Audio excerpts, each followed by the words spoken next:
Welcome to the Bulwark podcast. I'm Charlie Sykes. Happy Friday. You made it through the week. We wake up this morning and find out that the jobs numbers are a huge miss, way below expectations. People are going to, of course, rush to their corners and explain why, of course, this confirms all of their prior beliefs. And of course, the crazy continues to spread, which seems to be a constant theme here. You have not only in Arizona, the ongoing audit that's still looking for evidence of bamboo in the ballots, which we discussed yesterday. And now we learn that the Michigan House Republicans have invited, of all people, Naomi Wolf to testify about her expertise and Lord knows what. I don't know. I can't spend any time with this. So joining me on our podcast today, David Frum, a senior writer for The Atlantic, all-around guru and pundit, and a target of Tucker Carlson. So good morning and welcome back, David. Hey, thank you for the return invitation.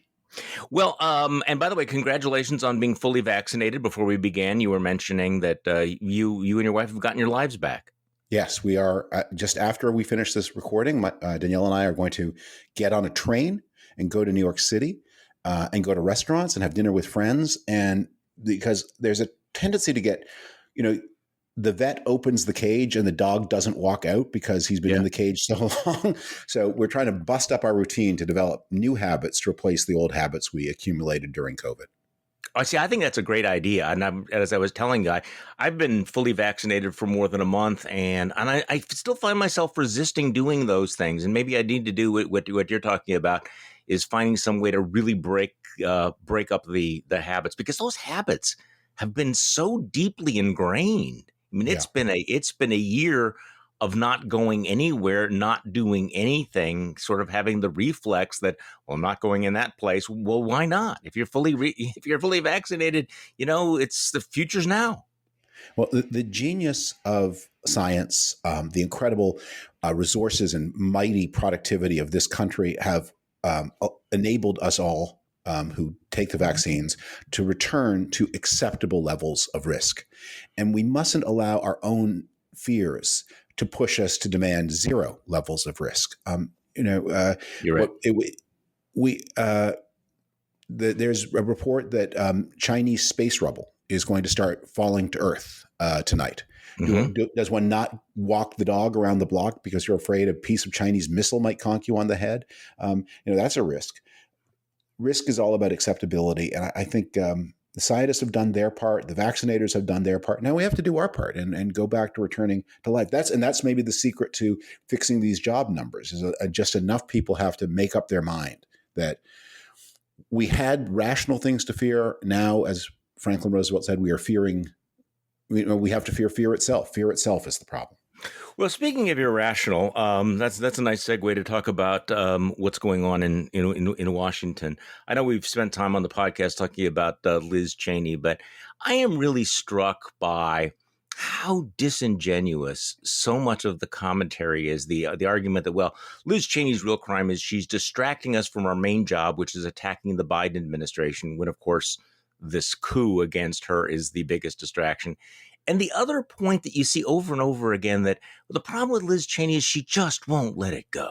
She just keeps talking about it, which is, David, highly ironic, since the guy sitting down in Mar-a-Lago talks about it incessantly. He won't let it go. This is the constant theme. So the argument is we need to move on, but getting rid of Liz Cheney is sort of an indication that the Republican Party is terrified of quitting Donald Trump, isn't it? Well, also move on in which direction? Yeah. Liz Cheney is advocating moving on. Liz Cheney is saying, let's accept that Donald Trump lost the 2020 election. As the Republican Party got crushed in 2018, as it lost in Georgia the very day before the attack on the Capitol, the Republican Party, as it has lost the popular vote in every election since the Cold War except 2004. Let's move on from that and find a future that is grounded in reality. That's what she's saying. The other people are saying, we want to move on to become a post-democratic party, a party in which taking part in a violent attack on Congress is not a big deal, in which corruption is not a big deal, in which we want to collaborate in never ascertaining the truth about what Donald Trump did. We want to never find out exactly how much the taxpayers spent on Donald Trump resorts. We want to help them cover that up too. They also it's a question of direction. That Liz Cheney is the one offering a real direction. There's a real possibility here of a different turn in American politics. 2020 offered Republicans a lot of hope. We saw this swing of Latino voters into the Republican Party, and this. I mean, of course, the Democrats still won a majority of the Latino vote, but a much smaller majority than expected. We see the possibility of new formations. Yet, to reach those new formations, you have to get past Trump. She wants to do it, and the rest of the party is insisting instead on retaining Trump, making him the touchstone of loyalty. And of course, it looks like she's going to be replaced by Elise Stefanik, who is really an extraordinary political figure. She was elected as a moderate. She was a protege of Paul Ryan. She voted against Trump on a whole bunch of things. She actually voted against the Trump tax cut. But today, I see a lot of punditry about how loyalty to Donald Trump is now the litmus test. But I think that understates it, because it's not just loyalty to Trump. It's very specifically loyalty to the big lie about the election. And it's interesting, Elise Stefanik keeps doubling down on all of this. She said that she endorsed efforts to overturn the election. She voted to not certify the electoral votes. She's falsely claimed that Georgia eliminated voter verification. She actually claimed there were 140,000 illegal votes in Fulton. She raised concerns about Dominion. I mean, she is all in on pushing these fake, the fake conspiracy theories about the election, and yet she's the rising star. She is an extraordinary phenomenon in the Republican Party in and of herself, isn't she? Well, she really she is making some very interesting bets, and one of the reasons she's such a fascinating character is because she's obviously just such a big bag of zero content, because she's so cynical and believes in nothing. That really is that's the tell. I mean, in a way. I mean, you don't have to explain Marjorie Taylor Greene. Right. They're nutcases. There are a certain number of them, and they show up in Congress from time to time. And you don't have to explain the real fanatics and the real racists and the real bigots. What's interesting is when the opportunists, the people who believe in nothing, start betting on Donald Trump. And I think she's also making a second complicated bet. So New York is to lose a congressional seat after the 2021 redistricting. And of course, Democrats control the redistricting process in the state of New York, and they can choose which Republican they eliminate. And they have an interesting choice. They could easily eliminate her district in upstate New York near Fort Drum, or they can eliminate one of the downstate Republicans, in Staten Island or Long Island. I think she is also calculating that if she becomes a visible enough face of Trump, it will be convenient to the Democrats to keep her in business. Interesting. And that they will eliminate one of the downstate Republicans and keep her because they also, for their own reasons, like the brand she is giving to the Republican Party. Well, the brand is this, as you point out, this incredible cynicism where she's turned 180 on Trump. She used to denounce him. She used to be, the face of a very, very different, stream in the Republican Party. And now she is all in. I mean, she is all in. I mean, it's the naked opportunism. It's the naked symmetry. And as somebody pointed out, though, we've seen this from other folks, including Lindsey Graham. And so far, nobody's ever paid a price for this. It's like we have no memory. Well, one of the things that a crooked leader wants is crooked followers.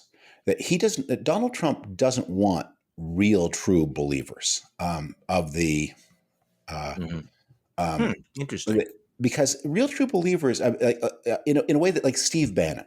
Steve Bannon was a true believer in a certain brand of extremist anti-democratic politics. But because he is a true believer, he actually has ideas and loyalties of his own. And he might not say, Mr. Trump, whatever you say, Mr. Trump, I agree, Mr. Trump.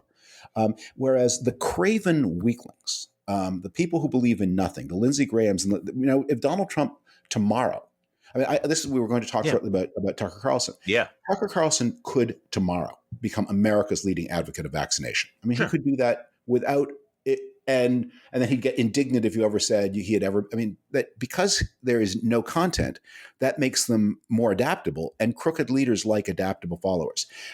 It's the way that, in the same way Stalin killed all the authentic communists and replaced them with apparatchiks, because the authentic communists might have had ideas independent of Stalin.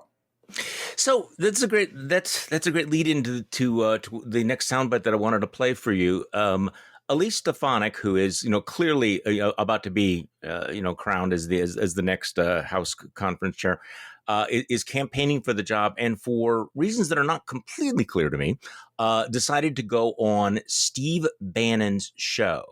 And so it's not just that, and again, part of the, I don't want to use the word ironic too much, but the charge against Liz Cheney is that she won't stop talking about the coup and about the big lie about the election, and yet here's Elise Stefanik going on Steve Bannon's show to continue to relitigate the election, and not just in general terms, very specifically. She is enthusiastically endorsing that complete cringily bogus audit down in Arizona. Here's a little bit of Elise Stefanik kissing up to Steve Bannon yesterday. I fully support the audit in Arizona. We want transparency and answers for the American people. What are the Democrats so afraid of?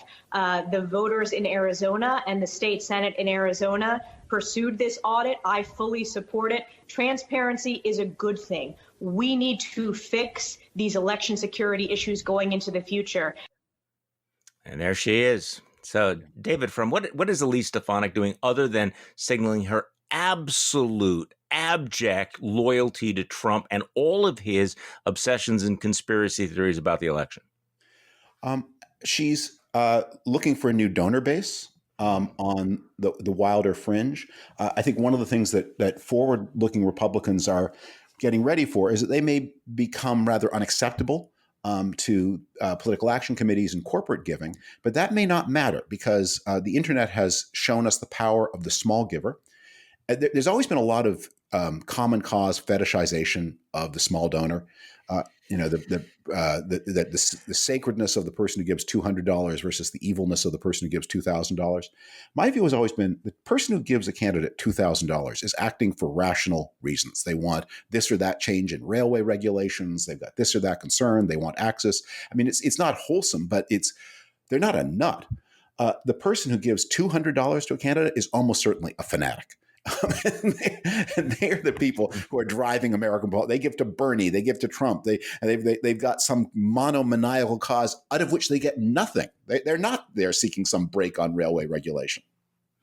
So the reason I wanted you back on the podcast this week was also to talk about you and Tucker Carlson. And I know that we've mentioned Tucker a lot, but of course, Tucker has become now the new face of this, of what the right has become, including his ability to morph into other things.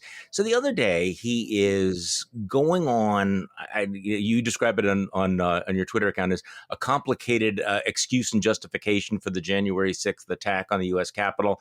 Anti-vax, pro-insurrection, quite a combination.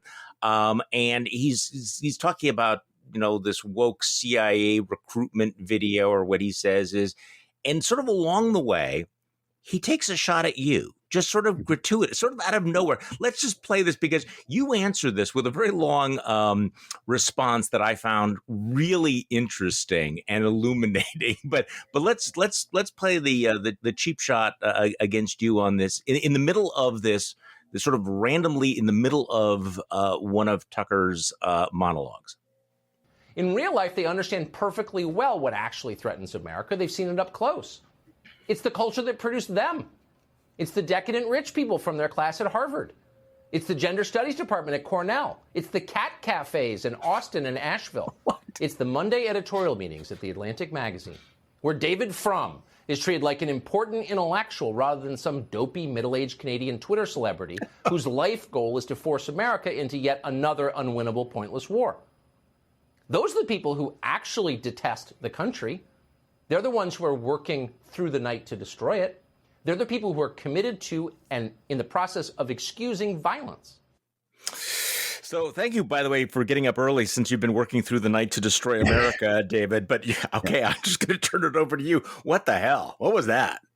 Well, There's a backstory here. So I think, like you, I've known Tucker Carlson pretty well for more than 20 years. We were never friends exactly, but we were Washington friends. We were colleagues on the Weekly Standard. I was a frequent guest on his show when he had one on MSNBC.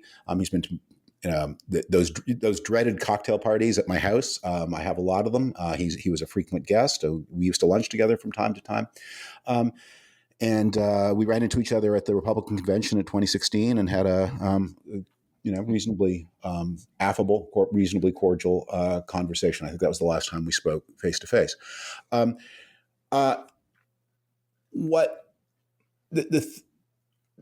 There's a famous novel about Germany's turn to Nazism called The Oppermans. And at one point, one of the characters in The Oppermans says, "You have to understand that our opponents have an advantage over us, and that is their absolute shamelessness." Mm-hmm. And that is, I think, Tucker Carlson's secret power. Because like right now, the thing just this week, the thing that the hard right is maddest at me about is I wrote an article for The Atlantic about the weaknesses in the power of the Chinese state. I mean, the Chinese state is a very malign actor, and I'm agnostic. They may even indeed be somehow implicated in the release of COVID. I don't know the answer to that. I mean, their intentions are really bad, but I went through the reasons for thinking their power is not as great as it's been made out. And that allows the United States to have a more cautious approach to China. We don't need to be as confrontational. So everyone was mad at me about that. And then all of Tucker's friends were mad at me about that. And then there he is on TV saying, I want having on one day on Thursday attacked me for being not hawkish enough about China, that on Tuesday you can attack me for wanting endless wars against everybody else. I mean, it doesn't make any sense, but that's the secret power.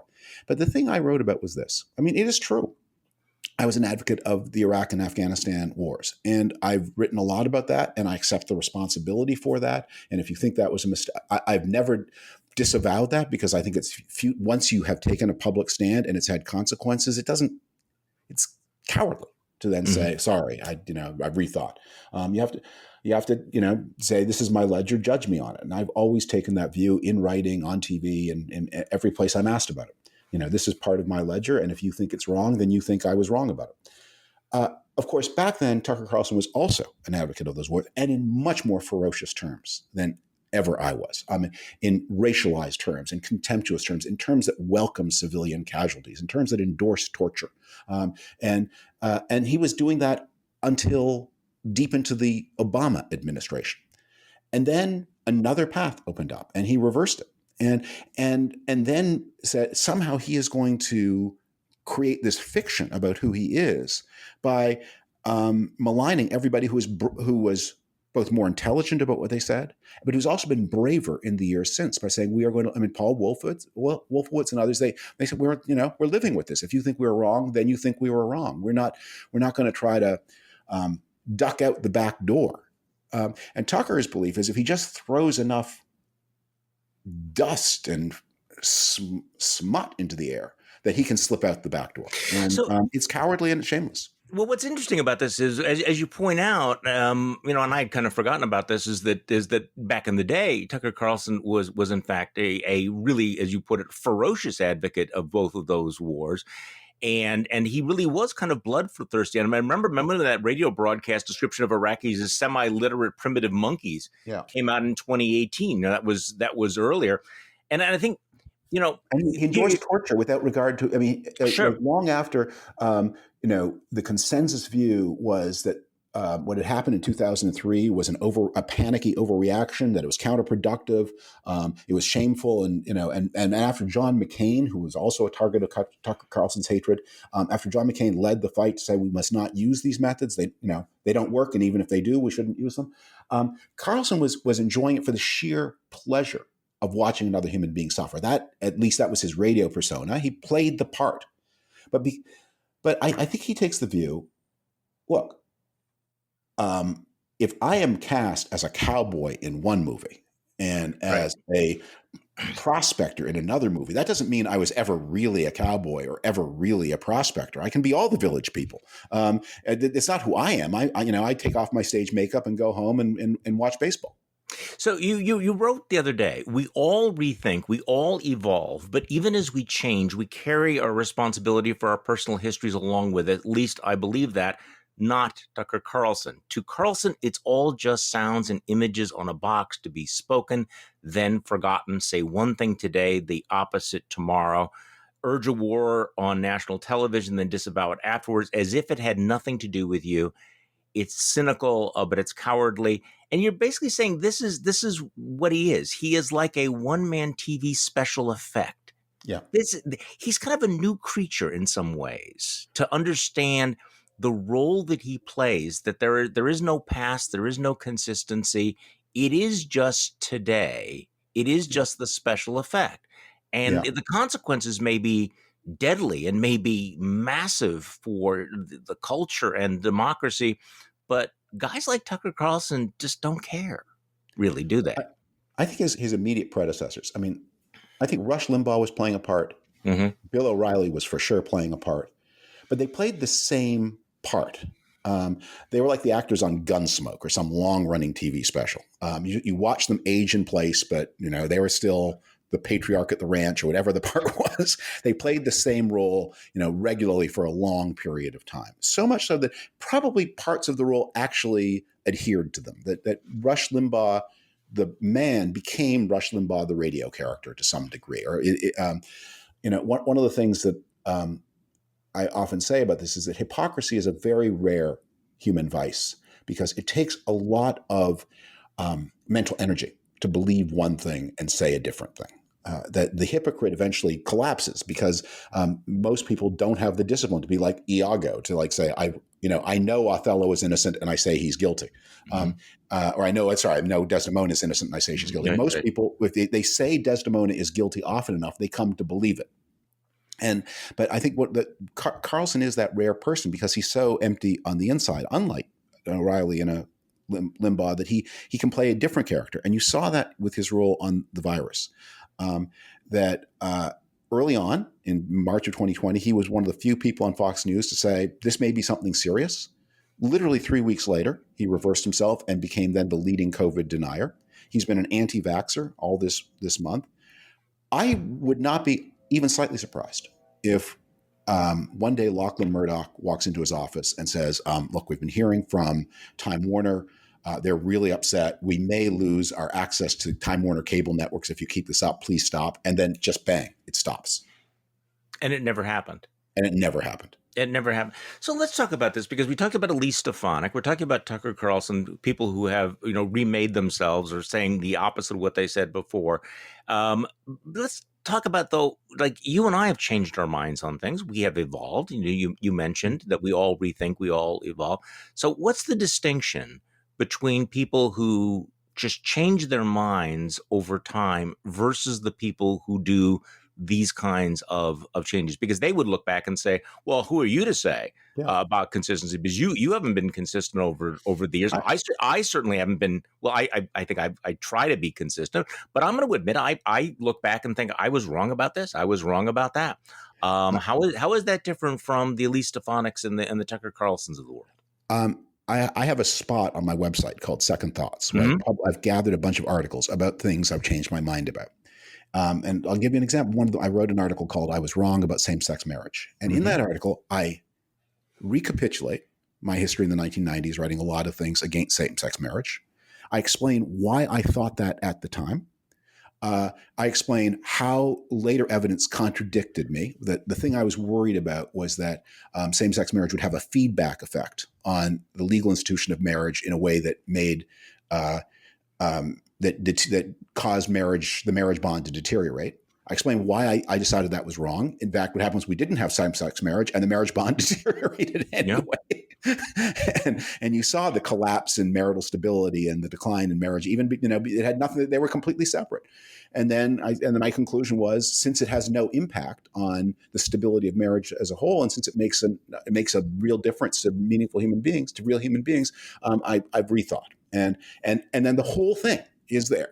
And if you want to be mad at me for what I wrote in 1998, you have permission to do it because I'm not pretending it didn't happen. I said, that's what I want. This is what I thought in 1998. Here's why. Judge me on that. Here's why I changed my mind in the 2000s. Here's how I came out the other end after 2008. Here's the record. It's all here. And it's like my own personal blockchain. And I've done that with other things. And then there are issues where, as with. So you're willing to take responsibility for what you said before, acknowledge it, and then talk about why you made that mistake or you think you were wrong and why you've changed your mind, as opposed to this just flip the switch, turn the dial approach where it never happened. I was one person then, and now I'm going to pretend to be somebody completely different. There's a real distinction there that I hope people understand. Other people who did the same thing I did as a way of distracting. I'll give you another example of something, a thing in my personal history. So here's something I did not change my mind about. I was, from the 1990s, always very worried about the science of climate change and greenhouse gases. But I knew that was a real career wrecker in the conservative world. Right. And so I worked on that issue in a lot of ways that were quiet.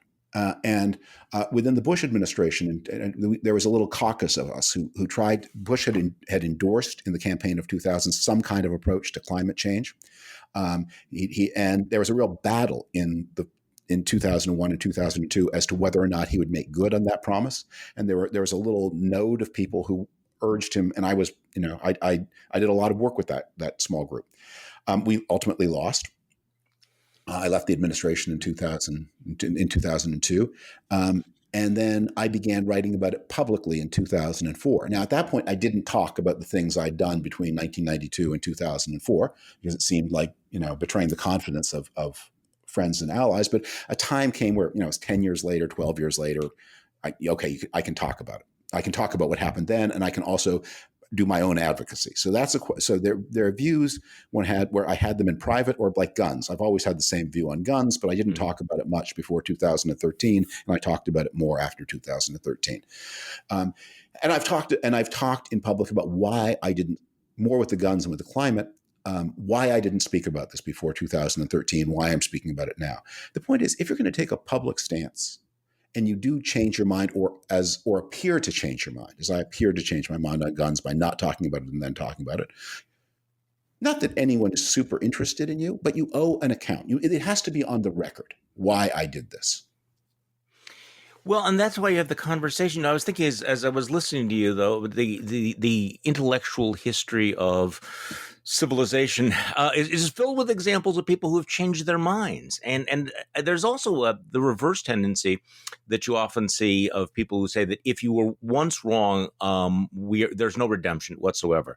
There's some of this on, I think, of the woke Twitterverse about Liz Cheney, that she can't be heroic now. We're not going to support her now because we disagreed with her in the past, as if there is no redemption, there's no growth, nobody ever changes their mind.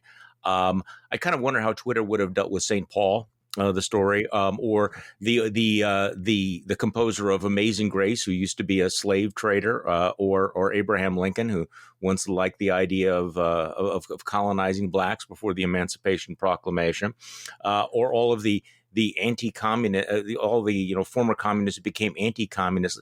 History is just filled with people who have changed positions and, for sincere reasons, and have made a tremendous difference. But there is this tendency that if you were once wrong, you must always be wrong. And that's even that. I think what I would say to people on the woke left who take this view, the people on the truly woke left, on the real left, they hate her because they actually prefer Trump to Biden, and so they're actually they're acting quite tactically rationally. The Glenn Greenwalds, I mean, they have valid, internally consistent reasons for preferring Trump to Biden, and so of course they hate Cheney. We're not talking about all the woke. You're talking about the Glenn Greenwalds, who this kind of he makes my head hurt. The people basically who say the touchstone of my politics is my belief that America is a force for evil in the world, and my hatred of American power, and therefore I become a kind of anti-nationalist. That I become a kind of my country is always wrong. Therefore, anybody who opposes my country is by definition right. And my worst enemies inside politics are those who stand up for American power and strength, like Liz Cheney. And because Donald Trump is daily sabotaging American power and strength for different reasons than I would wish to see them, this person says, but at least I know he is an enemy of the things I hate. He is sabotaging the things I hate. But here's the thing I would say to people on the sort of more moderate side who oppose Liz Cheney. The whole story of politics is it's an exam where the questions perpetually change. Mm-hmm. And one of the things you have to be ready for all the time is that people you disagreed with on an issue, when that issue seemed the most important issue in politics, you will discover you agreed with when other issues become like you cited the example of Lincoln. Many of the most passionate supporters of the Union cause in the 1860s had been some of the most bigoted anti-Catholics in the 1850s. So when the issue in the American North, when the issue was, what are we going to do with all of these Irish immigrants who are arriving because of the horror of the terrible famines of the late 1840s? And there were all kinds of people who reacted appallingly to this influx of starving people who have contributed so much to the United States. And they were Lincoln's enemies. I mean, Lincoln wrote a famous letter about, those who today we read the Declaration of Independence to exclude Catholics. But those know-nothings often became staunch Unionists, and they were often staunch anti-slavery people. And would anybody in 1863 have said, I don't want your support for the Union in 1863 because of what you wrote about Catholics in 1851? That would be crazy. And it wasn't that they changed their mind. They remained bigoted anti-Catholics. It was just that issue had become less salient and new issues had come to the fore. And this is the story of politics. I mean, you often, find yourself working with people, I have very friendly relationships today with people with whom I was on the other side on the Clinton impeachment in the 1990s. Yeah. And it's not that either of us have changed our minds. I still think that, Bill Clinton really did perjure himself and really did organize other people to commit perjury. And even though the underlying cause was kind of trivial, and even though maybe it was best for America that the impeachment lost, it was what happened then was serious. And I don't recant what maybe the tone could have been more controlled, but I don't recant and they don't recant their belief that, we were out to get them and it was unfair. It's just that we're not dealing with that issue now. We have other issues to deal with. And so we can work together on the issues of today. Yeah, there's a book that I've only half read on the title, but I always keep it on my desk, The Importance of What We Care About. And because I do find myself, and I'm glad you brought this up, because I do find myself thinking, okay, I haven't really changed my mind about, these three issues. I just don't care about them anymore. It's just, and I almost feel embarrassed to say that. It's just like, I used to be passionate about these issues. What was the marginal tax rate? And today, it doesn't feel that salient. Salt too. Salt, yeah, exactly. Yes, this was something that I would have gone to the wall on at one time, and now it's like, no, I don't. And I confess, I just don't care. I care about different things more. Different issues are front and center, and so your attitude and your priorities and your alliances are going to shift, aren't they? There's a story of an old 19th century joke about a young man approaching a senior statesman of British politics to say, can I ask you, I've just come across this and I'm baffled of, what was the Schleswig-Holstein question? And the senior statesman says, young man, only 3 people on earth have ever understood the Schleswig-Holstein question. One was Prince Albert, and he is dead. The other was a German professor, and he has gone mad. And the third was myself, and I have forgotten all about it. Yeah, I mean, there are some things we don't forget about, but it is kind of amazing, and that's one of the problems of reading history, is to go back and to get yourself immersed again in what the emotions of the time were, and things that seemed so clear, so bright, and so passionate. People felt so passionate about. Now you look back and go, okay, really, why did you care so much about that? And I try to sort out what we're going to say in the future. Sorry? Even when you understand it. Yeah. It was a little before my time, but I dearly wish the United States had won the Vietnam War. and that we had preserved a free and non-communist South Vietnam. That failed. That failure should not stop us in the 2020s from working cooperatively with Vietnam as it is now, right, which is going to become a very important strategic partner of the United States against China. And we have seen lots of examples of people like John McCain, people who suffered so terribly in that war at the hands of the worst behavior of the North Vietnamese communists as they then were, working to create diplomatic relations between the United States and Vietnam. I mean, old soldiers understand this, that the person who was on maybe sometimes the only person who understands what you went through is the person who was shooting at you. Yeah. And even though they feel differently about it now. So speaking of issues that are, that we've evolved on, I wanted to check back with you on how you feel the Biden administration is handling the border issue, which, felt like it was a major crisis a few weeks ago. Maybe it's a little bit calmer now, but you've written some very, very direct articles about the need for Democrats, people like Biden, to get the border right, because if they don't, America will look to, I think you described them as, they will look to the fascists to secure the border. So give me your take on what's going on with that issue right now. I think the spotlight is a little off it right now, but the issue is going to continue to accumulate. Because here's the problem. The American economy, we had a bad jobs report for this past month, but the American economy is on the verge of a super hot 2021 and 2022. And there's going to be hiring. The labor market is going to suck in people. And meanwhile, there are lots of Americans who've been out of work for a long period of time, and that makes them less attractive to employers. So employers are going to be very eager for new kinds of labor.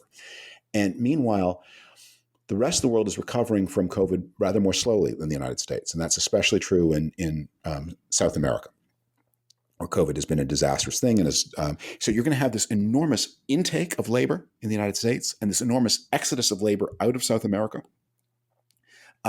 And we also now have this problem, which is the asylum system, which was created after World War II to deal with victims of Nazi and communist persecution, has become a whole backup immigration system for millions of people. The asylum system was designed to deal with a few thousand cases a year, and now it's being asked to deal with millions of cases a year of people who want to move to the United States to work, and who've discovered in asylum the way to do it.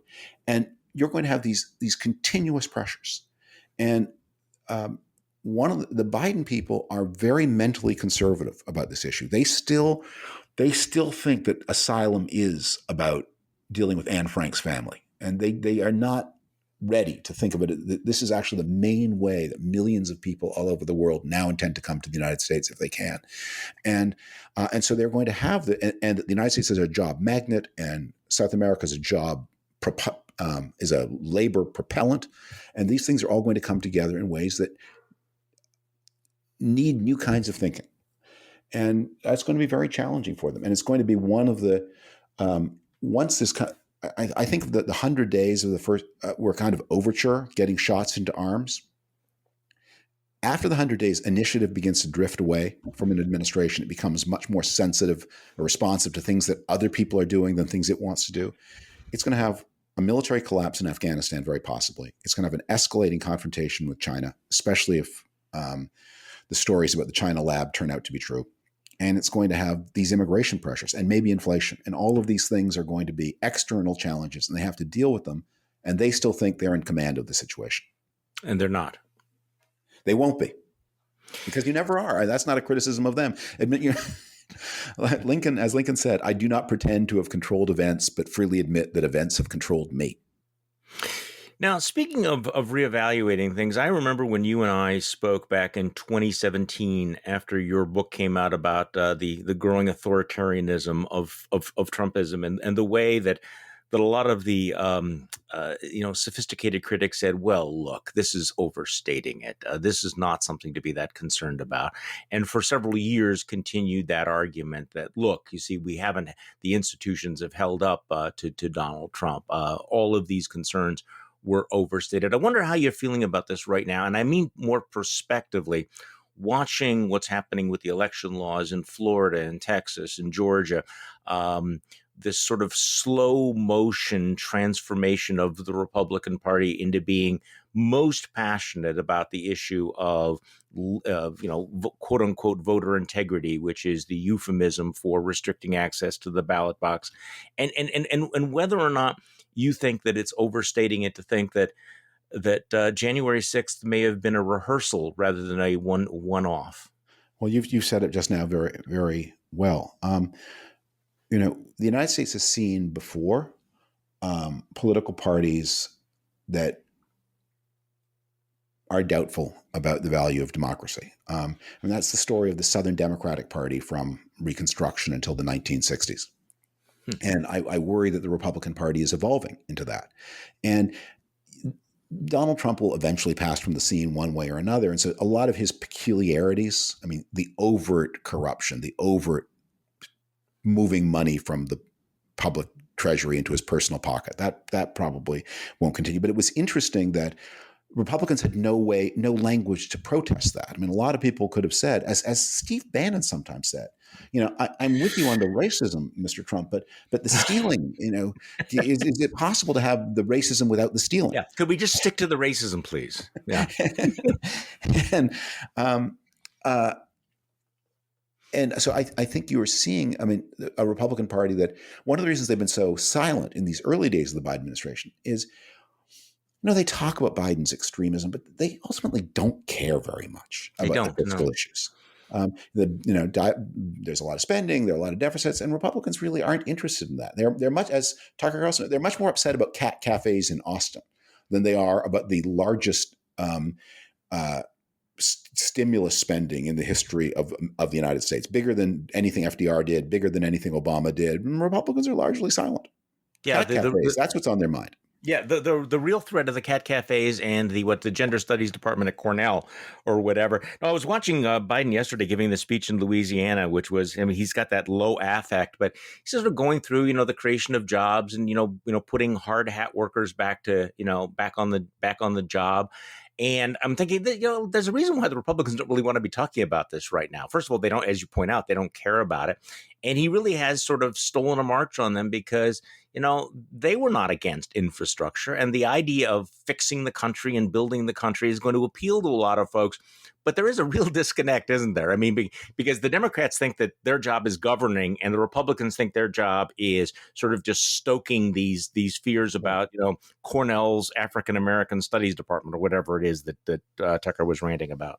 Well, notice something else, that Biden is willing to play the game on his opponent's part of the field. And he went to Louisiana to talk about those things. Donald Trump, one of the signs of the Republican Party internalizing its minority status and therefore internalizing the need to stop people from participating because it can't win. Donald Trump talked a lot about urban disorder. He could have gone to parts of California. He could have gone to San Diego and talked about that in a way that would have resonated. California has a real public order problem, and there are people in California who really care about that. But he never played on the opponent, but he accepted we're a minority party. And that's one of his legacies to his party is we accept, like this bourbon Democrats of the 50s, we're a minority party, and our strategy is not appealing to anybody who disagrees with us, but preventing the people who disagree with us from participating in politics. Yeah, no, that seems to be that seems to be the argument, that no one is involved in persuasion anymore or conversion. It's just simply doubling down on your own base, which at some point we ought to have a conversation about what's happened to language in this current age, that maybe the degradation of language is because nobody feels the need to make actual arguments or to persuade anyone anymore. So why do you need complete sentences or paragraphs or anything that is lucid or close to being eloquent? Because nobody's going to change their minds. Nobody's going to try to change their minds. David Frum, thank you so much for coming back on the podcast. And by the way, and congratulations on the vaccination. I hope you and your wife enjoy your weekend. Thank you. And thank you all for listening to today's Bulwark podcast. I'm Charlie Sykes. We'll be back on Monday, and we'll do this all over again.